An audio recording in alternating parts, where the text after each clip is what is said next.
ये कागज़ आप मेरे हाथ में देख रहे होंगे। दिखने में बहुत सामान्य से कागज़ हो सकते हैं, पर दरअसल ये माइलस्टोन बनने जा रहे क्रिमिनोलॉजी के केस की पूरी पड़ताल को चेंज करते हुए कागज़ हैं। दरअसल ये कॉल डिटेल्स रिकॉर्ड हैं और ज़ाहिर तौर पर चर्चा सोनम की जा रही है। अब ये नया पेंच इसमें आया है, एक नंबर जिस पर 200 से ज़्यादा बार बातचीत की गई और बड़ा संयोग ये है कि ये जो सारा वक्त है या 2-2 घंटे 3-3 घंटे बातचीत हुई है, वो कहीं ना कहीं राजा रघुवंशी का जो हत्याकांड की जो टाइमलाइन है उससे बहुत मैच करता है। इसके अलावा एक नंबर और है जिसका जिक्र सीडीआर में मिल रहा है और वो नंबर कर्नाटका का है, लेकिन वो इंदौर में एक्टिव था। दोनों नंबर अभी बंद आ रहे हैं।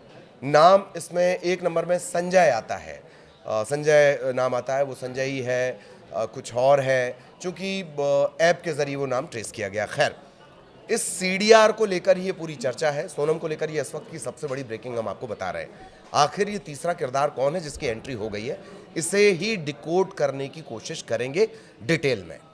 तो अंकुर सर हमारे साथ हैं और उन्होंने इस पूरे सीडीआर को देखा है, कितने घंटे कहाँ क्या बातचीत हो रही है। सर, ये सीडीआर और अब ये फिर से मामले को और ज़्यादा पेचदार बनाते हुए। हाँ बिल्कुल ललित, ये काफ़ी चौंकाने वाला खुलासा है और आप इसे हमारे मध्य प्रदेश चैनल पर देख भी सकते हैं, न्यूज़ 18 मध्य प्रदेश पर। हम इस पे आपको पूरे सिलसिलेवार ढंग से ये भी बताएंगे कि एग्जैक्टली ये जो सीडीआर है हमारे पास है, इसमें वो कौन से तथ्य हैं जो नए इस मामले में नए सवाल खड़े करते हैं। तो सबसे पहली बात तो ये है इसमें ललित के ये 1 मार्च से लेकर करीब करीब जो हमारे पास जो डिटेल आई है वो 8 अप्रैल तक की है, 8 अप्रैल तक की आई है। ये वो है टाइम है जिस दौरान राजा की हत्या हुई शिलोंग में, और ये वो टाइम है जब सोनम जो है राजा के साथ हनीमून पर शिलोंग गई। तो सबसे पहली बात तो ये है कि संजय वर्मा नाम का एक किरदार आया है जिसका ट्रू कॉलर में जो नाम है वो आ रहा है संजय वर्मा जी। उसके साथ ये पूरी बातचीत है। ये बातचीत शुरू होती है जो इस कॉल सीडीआर के मुताबिक 1 मार्च से। 1 मार्च को करीब सबसे पहले एक आउटगोइंग है 39 मिनट्स की, करीब करीब 40 मिनट की, 40 मिनट की ये बड़ी और आउटगोइंग है। समझिए मतलब 40 मिनट आदमी किससे बात करता है। इसके बाद फिर 1 मार्च को ही आउटगोइंग है 34 मिनट की, 1 मार्च को 34 सेकंड की, फिर 2 मार्च को 3 मिनट 32 सेकंड की, 2 मार्च को 1 मिनट 25 सेकंड की, 2 मार्च को 16 सेकंड की, और फिर अगर हम देखें तो लगभग रोज़ाना ही बात हो रही है। 2, 3, 4, 5, 6, 7, 8 कोई भी तारीख ले लीजिए, और जो समय अवधि है वो कम से कम 40 मिनट है, और एक एवरेज जो बीच में हर दूसरी तीसरी कॉल है वो 14 मिनट, 8 मिनट, ठीक है, 3 मिनट, इस टाइप की हैं। तो कुल मिला के अगर इस सीडीआर इस डेटा को एनालाइज करें तो पहली बात तो ये समझ में आती है, पहला पॉइंट तो ये है कि ये संजय वर्मा जो भी हैं, सोनम चाहे उन्हें जानती है नहीं जानती हैं, कौन है हमें नहीं मालूम, पर इनसे 34 40 मिनट भी बात की है। एक दिन ऐसा नहीं है जिस दिन कॉल ना हुई हो। यानी कि अगर आप 12-13 मार्च उठाइए, 14 मार्च उठाइए, 15 मार्च लीजिए, 16 मार्च, 17 मार्च, 18 मार्च, लगातार, यानी कि ये वो मोबाइल नंबर है जिस पे लगातार बात हुई है, दिन में कम से 2 से 3 बार। तो क्या ये माना जाए सीडीआर, हालांकि कल जो मैं उनका नाम याद नहीं रख पाता हूँ, जो अधिकारी हैं शिलोंग पुलिस की, मेघालय पुलिस की बड़ी अधिकारी इधर शीशा, उन्होंने कहा कि हम सिर्फ इसे लव ट्रायंगल नहीं मान के चल रहे हैं। तो क्या ये माना जाए कि ये जो सीडीआर है जो इस वक्त आपके हाथ में है, जिसे देखकर आप डिटेल में बता रहे हैं, ये सीडीआर इस पूरी पड़ताल में कुछ बहुत ही बड़ा ट्विस्ट लेकर आने वाला है? बिल्कुल, देखिए आप ये समझिए कि ये जो डिटेल्स आई हैं, अगर इसमें जो मोबाइल नंबर होता वो अगर राज का होता तो ये मामला क्लियर था। फिर क्लियर था। ये राज नहीं है, संजय वर्मा राज नहीं है, ये ट्विस्ट है। ट्विस्ट सबसे बड़ा ये है कि अगर ये, क्योंकि देखिए आप किसी से इतने दिन में 4 बार 5 बार कॉल करना, फिर डेली कॉल करना, कोई भी ऐसा दिन नहीं है जिस दिन कॉल नहीं हुई हो। वो किससे करते हैं? जाहिर है आप अपने बच्चों से करेंगे, पत्नी से करेंगे, या हो सकता है आपकी प्रेमिका हो, उनसे बात करेंगे। हाँ। उसके अलावा कोई नहीं है, या और प्रेमी ये हो। एक बड़ी दिलचस्प बात और है सर, हाँ। कि जब ये पूरी बातचीत चल रही है, ये वही टाइम है, फरवरी, मार्च, अप्रैल, मई, जून, ये वही वक्त है जब सोनम राजा के साथ शॉपिंग कर रही है, सामान लेने जा रही है, शेरवानी लेने जा रही है, अपनी शॉपिंग करने जा रही है।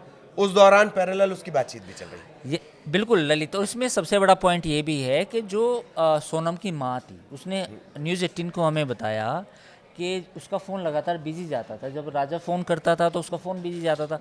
तो राजा ने अपनी माँ से बात कही थी कि जब भी मैं सोनम को फ़ोन करता हूँ उसका फ़ोन बिजी जाता है। तो उनकी माताजी ने ये बात कही थी कि मैंने फिर सोनम से पूछा कि जब आपको राजा फ़ोन करता है, शादी से चंद दिन पहली बात है, कि आपका फ़ोन बिजी क्यों जाता है, तो तब उसने कहा कि ठीक है, मैं आगे से ध्यान रखूँगी। तो ये वही नंबर है। अब देखिए, इसमें दो चीज़ें हो सकती हैं। पहला पॉइंट तो ये है कि ये कोई चौथा किरदार है, राजा के अलावा और सोनम के अलावा ये चौथा किरदार है जिसकी एंट्री हुई है। नंबर 2, अगर ये बिजनेस का मैटर है, पहली बात मुझे लगता नहीं, क्योंकि सोनम की उम्र 24-25 साल थी। 24-25 साल की उम्र में, और वो जो बैकग्राउंड है उनको सब कुछ एनालाइज करते हुए, मैं ये नहीं कह रहा कि 24-25 साल में कोई बिजनेस नहीं इतना कर सकता, लेकिन जैसा वो दावे करती थी, है ना, लेकिन मर्डर के आरोप भी तो उन पर ही लगे हैं ना। तो ऐसा मुझे नहीं लगता कि कोई बड़ा बिजनेस कर रही होंगी शायद। हाँ, वो तो मतलब doubt है। ऐसा कुछ नहीं कि Prima बहुत बड़ी facie वो एंटरप्रेन्योर हो, घंटों घंटों वो कॉल्स में अपने एम्प्लॉय से बात कर रहे हो, अच्छा, लेकिन दूसरी बात ये भी तो है ना, ये मोबाइल नंबर बंद है। हाँ, और एक पर्टिकुलर डेट के बाद ये टोटल बंद हो गया। हाँ, टोटल बंद हो गया। ये मोबाइल नंबर जो है संजय वर्मा जी के नाम पे जो है, ये ट्रू कॉलर में जो नाम आ रहा है, ये बंद है नंबर उस दिन के बाद से, जब ये घटना हुई। तो कुल मिला के एक नंबर और है, मैं इसमें एक और बात और ऐड करना चाहूँगा। इसमें इस सीडीआर में एक नंबर और आया है, वो इंदौर में एक्टिव था, लेकिन वो नंबर कर्नाटक का था।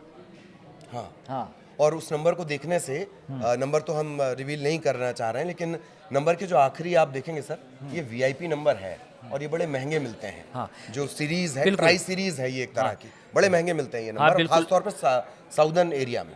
ये आप मान के चलो कि लास्ट के जो 6 अक्षर हैं इस नंबर के, वो सेम है। हाँ, यानी कि लास्ट के जो 6 अक्षर होते हैं ना, मोबाइल 10 नंबर का होता है, तो 10 में से पहले 4 तो वैसे नंबर है, नॉर्मल सीरीज, नॉर्मल सीरीज़ है। लास्ट के जो 6 हैं वो अलग सीरीज़ है।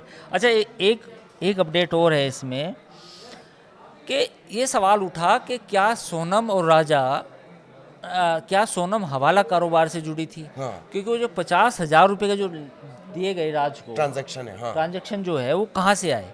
तो अब ये सामने ये आया है कि जो 50,000 रुपये लिए गए थे, राज को जो दिए गए थे, बेसिकली ये एक्सिस बैंक से ही आए थे। सोनम राजवंशी जो है, उनका खाता एक्सिस बैंक में था, इंडस इंड बैंक में था, और एक्सिस बैंक से वो 50,000 रुपये राज को निकाल के दिए गए थे। तो कुल मिला के शायद हवाला का जो एंगल है, जिस पर लोगों ने कई सवाल उठाए, और हो सकता है कि जब आप इस तरह की सीडीआर देखेंगे तो आपके मन में सवाल उठेगा कि कहीं ये हवाला का मैटर तो नहीं है।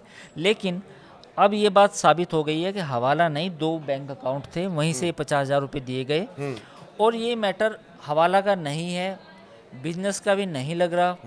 और तीसरा जो हमें लगता है, जो मेरा मानना है कि तीसरा मैटर ये है कि चौथा किरदार है। चौथा किरदार है। लास्ट क्वेश्चन सर, ये सीडीआर सामने आने के बाद मेघालय पुलिस, उसकी परेशानियां बढ़ेंगी और उसकी जांच का तरीका उसे बदलना होगा। नहीं, मुझे लगता है कि हमारे जो मेघालय की पुलिस है उस पर पहले भी जो लोगों ने सवाल उठाए वो गलत साबित किए। हाँ, दे आर प्रोफेशनल, हाँ। बहुत अच्छे से काम कर रहे हैं, शांत है, लोगों से कम बात कर रहे हैं। और मुझे लगता है कि जो डिटेल्स अब ये सामने आई हैं, ये डिटेल्स ऑलरेडी पुलिस के पास होंगी, और पुलिस प्रोफेशनल पुलिस है, अच्छे से काम करेगी। तो मुझे उम्मीद है कि वो जल्द ही कुछ बड़ा खुलासा करेगी। जल्दी बड़े खुलासे की उम्मीद है, और जो भी खुलासा होगा वो सबसे पहले आप न्यूज़ 18 के डिजिटल प्लेटफॉर्म पर देख पाएंगे। फिलहाल इजाज़त दीजिए, नमस्कार।